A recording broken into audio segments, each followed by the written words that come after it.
Hello everybody, welcome back to 366 Days of Hope. My name is Pearl and I'm here to share our next topic, which basically is a video on how to repurpose your leftovers. That's probably one of the hard things, is that when people have leftovers, they just want to usually just eat it or toss it. I've liked to kind of reuse it for other things. So my husband and I went out for curry and we had some leftover curry. So we went ahead and decided to expand this curry and use it instead of rice to put it on buckwheat noodles. Buckwheat noodles are probably one of my favorite noodles because they are very flavorful and they're low glycemic.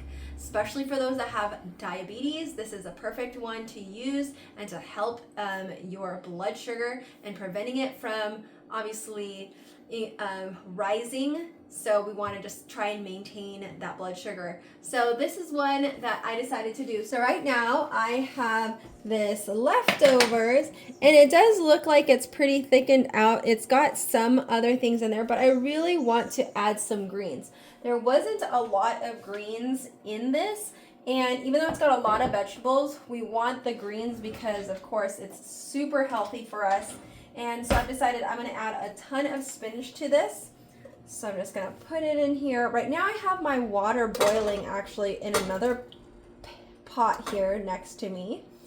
And I actually added more tofu to this earlier because I had some extra and I just tossed it in while it was still in here.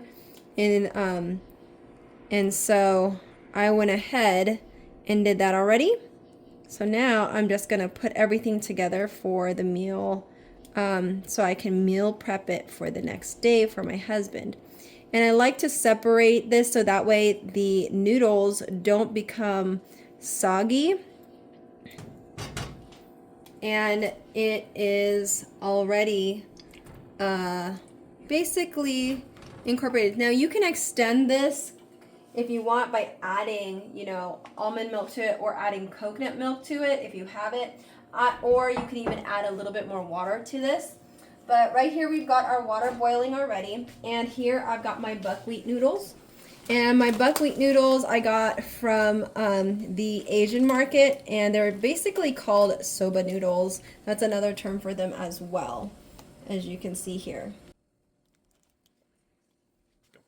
Okay, so now I'm going to go ahead and add, even though I haven't heated this completely, I'm going to just add it in my frozen spinach.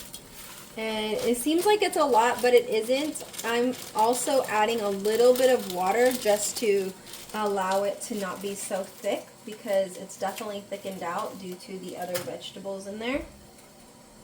So I'm just taking some water actually from the boiling water already and just kind of pouring a little bit in there. And it's the same one I'm going to use for the buckwheat noodles.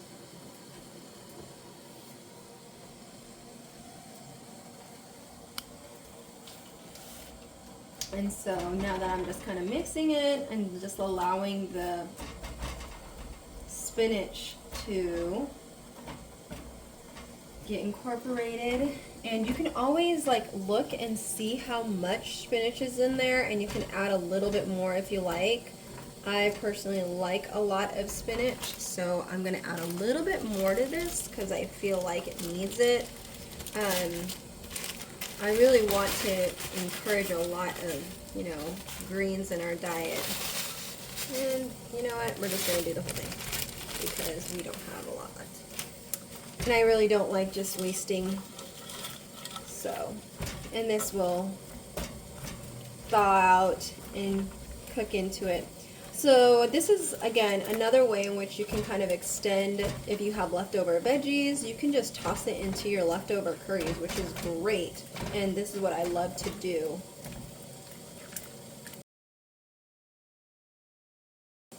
And then I'll show you how I pack it for the meal for tomorrow.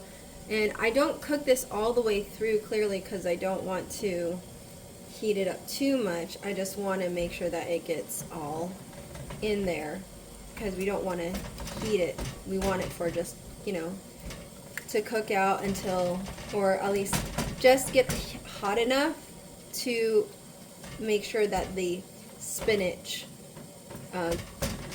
thaws out inside this curry. So since the water is boiling already, I just grab a bundle of the buckwheat noodles, and it's nice that it comes in like serving sizes, and I basically just toss that in there and it will just naturally fall and melt into the pot in a sense. And then you just kind of move it around, make sure it doesn't stick to the bottom.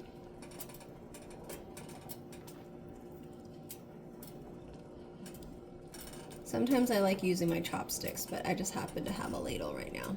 And then you just leave it there, let it cook off until it basically is ready. It usually only takes about 8 to 10 minutes, and that's it. Once it's done, I basically put it into a strainer, and the most important thing that you need to make sure you do is you run it under cold water so it prevents it from continuing to cook.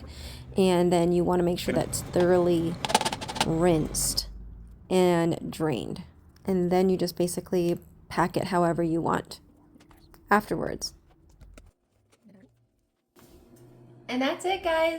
That is pretty much how I repurpose leftovers and basically use it for a next meal. And so this was pretty simple and easy, and I love that the buckwheat noodles don't take that long, between, like I said, 5 to 10 minutes, depends on how fast your water heats up. But nonetheless, guys, that's it for today. May you live, thrive, and be healthy. Take care. Bye.